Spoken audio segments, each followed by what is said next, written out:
नमस्कार साथियों, मित्रों। मैं ओम दत्त, आपका मित्र व चिंतक, एक बार फिर एक नए वीडियो में आपके समक्ष उपस्थित हूं। और इस नए वीडियो के माध्यम से मैं जिस विषय पर पहले चर्चा कर रहा था कि हम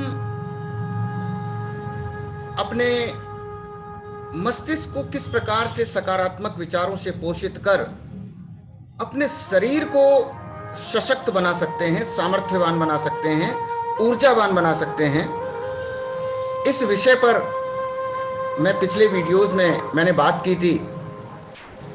इसी श्रृंखला को आगे बढ़ाते हुए अब इस सेशन के अंतर्गत आने वाले कुछ वीडियोस में इसकी मानसिक जो चिकित्सा होती है, जो हम अपने आप को मानसिक रूप से सशक्त बनाते हैं, सामर्थ्यवान बनाते हैं, ऊर्जावान बनाते हैं, अपने मस्तिष्क को सकारात्मक विचारों से पोषित करते हैं, इसकी मैं व्यावहारिक तकनीकियों के बारे में, जो प्रैक्टिकल टेक्निक्स हैं, उनके बारे में मैं इसमें बात करूंगा। और मुझे विश्वास है कि ये व्यावहारिक टेक्निक्स जिन पर पहले लोगों ने अमल किया है, अपने अपने अभ्यास में लेकर के आए हैं, और ऐसे लोगों को बहुत ही चमत्कारिक लाभ हुआ है। और हम सभी लोग, जिन लोगों ने इस तरीके की प्रक्रियाओं को अनुभव किया है या उनको अभ्यास में लेकर के आए हैं, उनसे एक सकारात्मक परिणाम मिलने प्रारंभ हुए हैं। आप सभी मित्रों को भी ये लाभ पहुंच सकते हैं, हो सकते हैं, बशर्ते कि आप सभी लोग भी इन बताई जाने वाली टेक्निक्स का अक्षर से पालन करें, इनको अपने जीवन का एक अंग बना लें, तो निश्चित ही ये हमारे जीवन में, आपके जीवन में एक बहुत ही सकारात्मक परिवर्तन लेकर के आएंगी, ऐसा मेरा दृढ़ विश्वास है। देखिए, एक इंजीनियर के पास में एक पुल अथवा इंजन बनाने की टेक्निक है और उसका एक प्रोसेस है। इंजीनियर की तरह ही हमारे मस्तिष्क के पास भी शासन करने की कला, नियंत्रण और अपने जीवन को निर्देशित करने की टेक्निक्स हैं। हमें यह समझना है कि विधि और टेक्निक, यानी कि method and technique to do any work is main part of our life.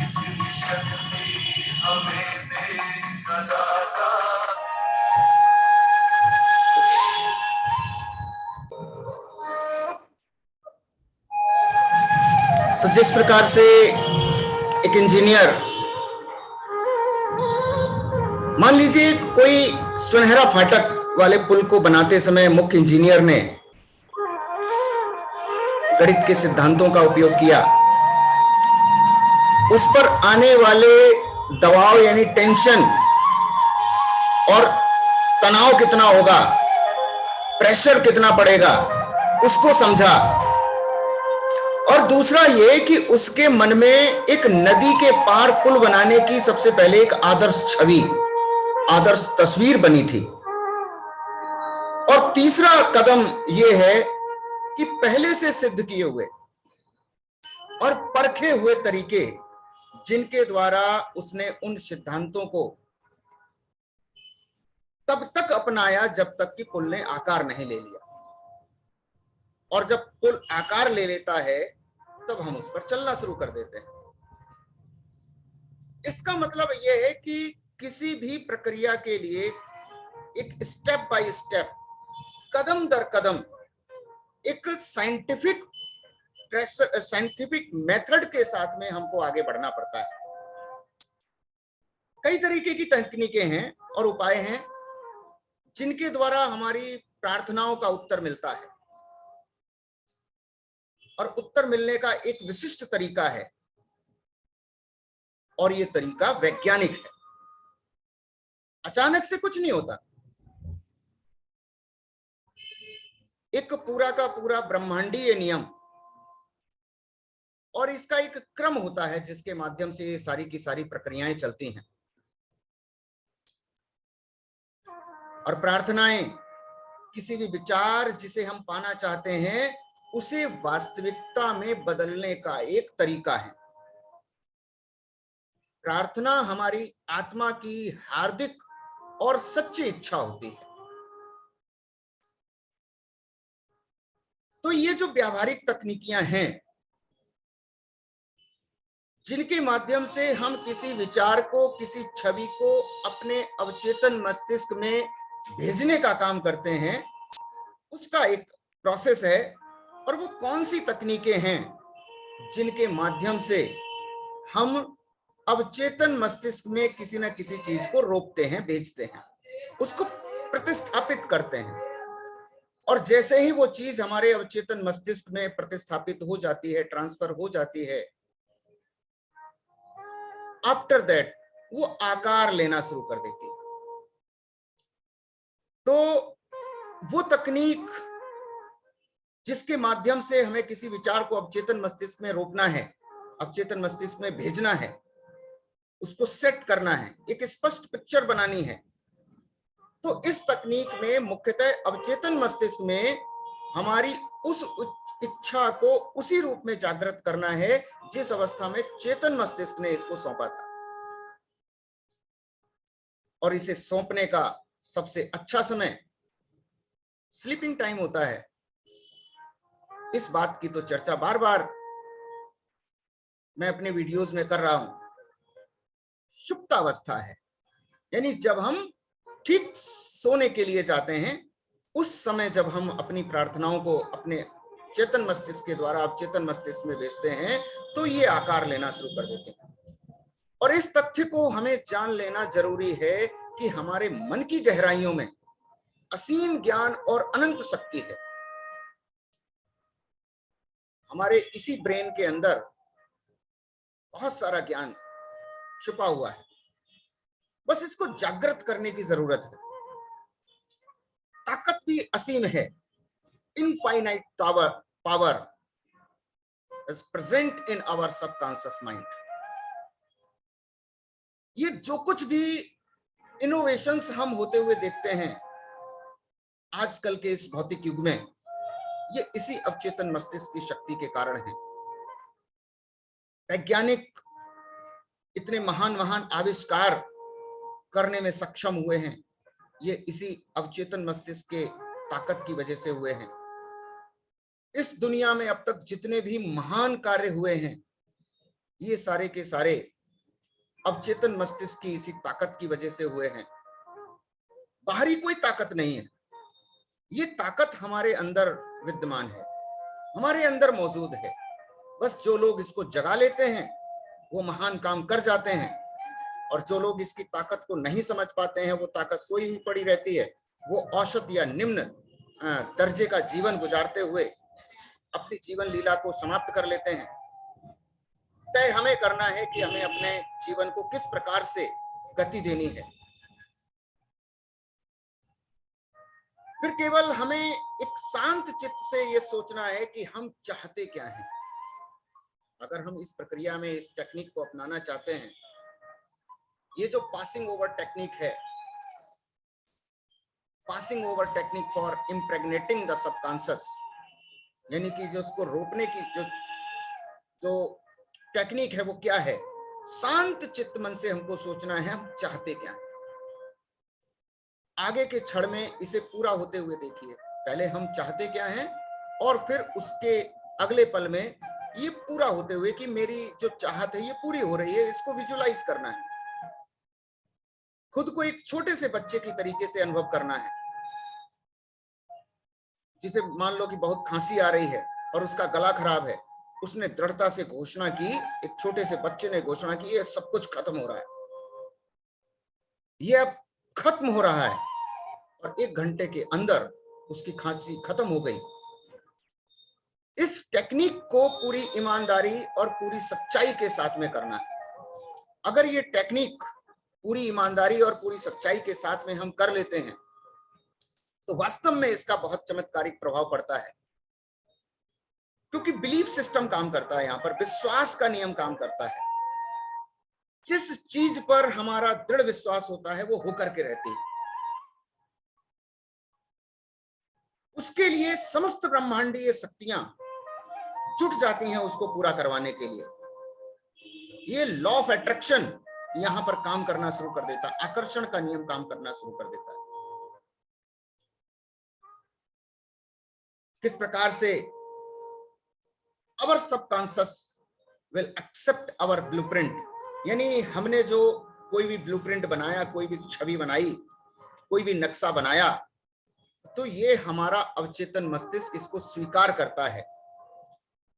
अब कैसे स्वीकार करता है उस प्रक्रिया को थोड़ा सा समझते हैं कि जब हम अपने और अपने परिवार के लिए एक घर का निर्माण कर रहे होते हैं, तब हमें पता है कि हमें अपने घर के नक्शे के बारे में जो है हम बिल्कुल ही बहुत ज्यादा उत्सुक रहते हैं और उस नक्शे के लिए सबसे पहले प्रतिबद्ध होते हैं।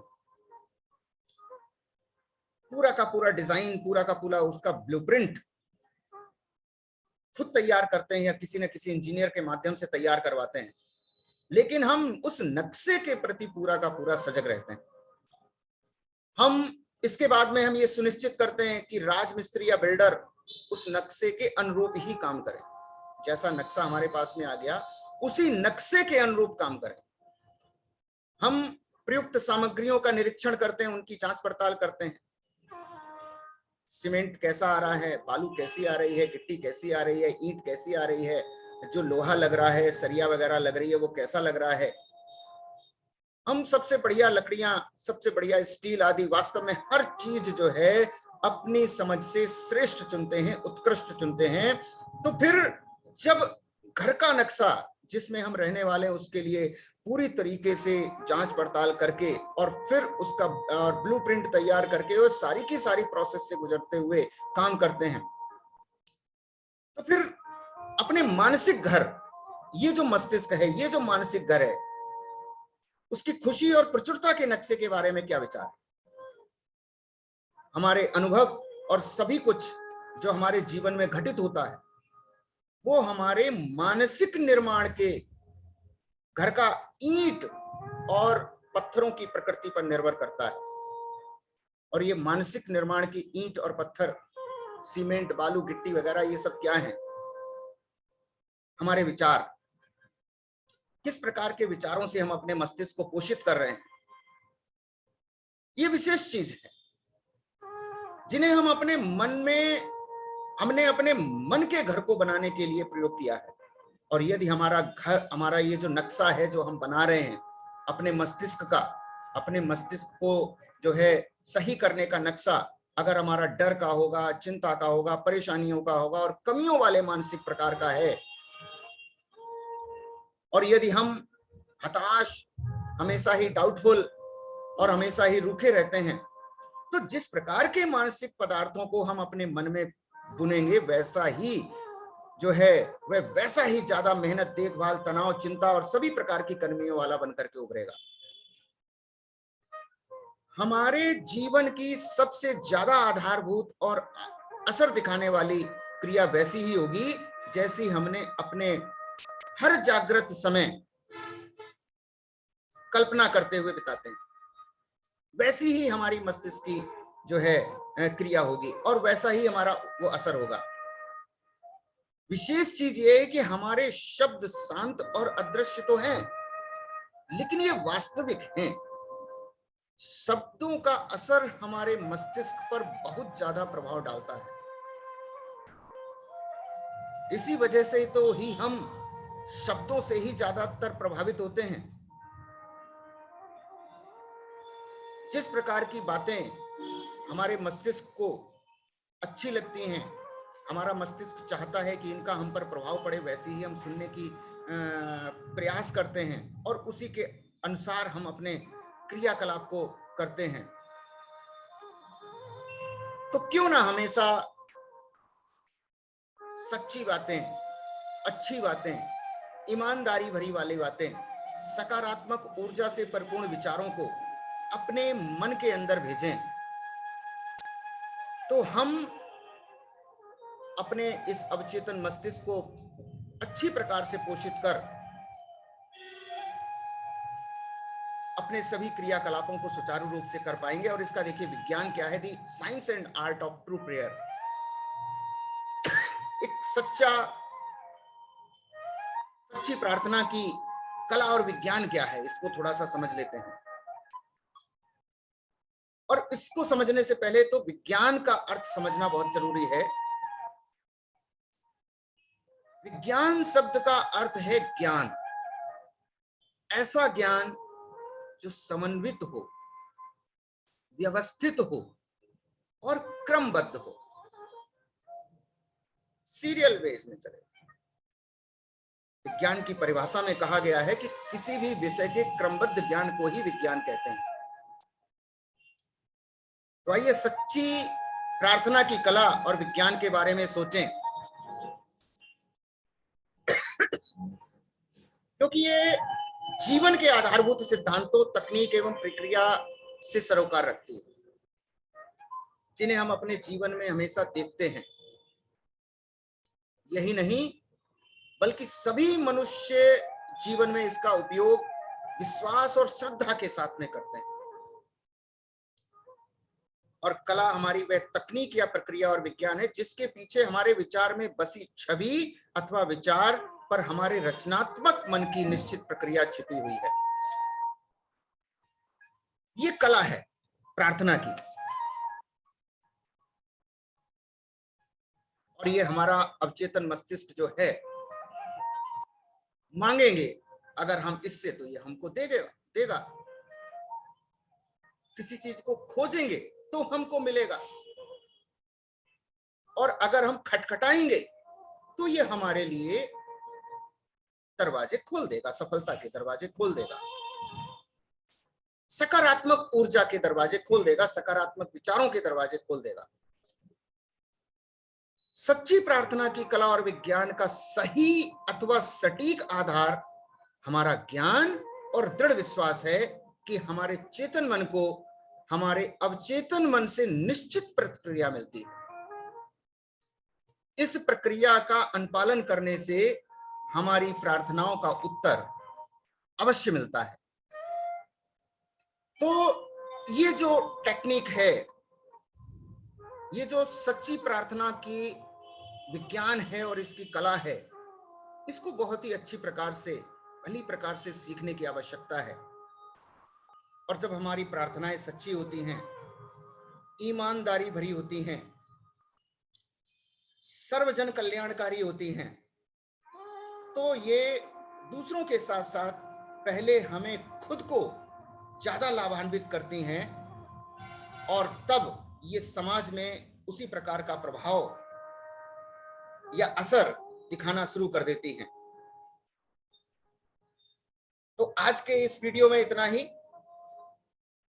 इन सच्ची प्रार्थनाओं की कला और ये जो प्रेयर्स का जो व्यावहारिक टेक्निक्स हैं, तकनीकियां हैं, प्रैक्टिकल टेक्निक्स हैं, इनके बारे में जानते रहेंगे, सीखते रहेंगे अगले आने वाले वीडियोस में। एक बार फिर से मेरा आप सभी वीडियोस को देखने वाले मेरे मित्रों से निवेदन, बार बार निवेदन है कि मेरे चैनल को ज्यादा से ज्यादा सब्सक्राइब करवाएं, वीडियोस को लाइक करें और अपने इष्ट मित्रों में शेयर करें। Thank you very much. मिलता हूं आपसे अगले वीडियो में। ये जो प्रेयर की टेक्निक हैं, इनकी प्रैक्टिकल टेक्निक्स की विधियों के बारे में आपको जानकारी इसी प्रकार से देता रहूंगा। तब तक के लिए धन्यवाद।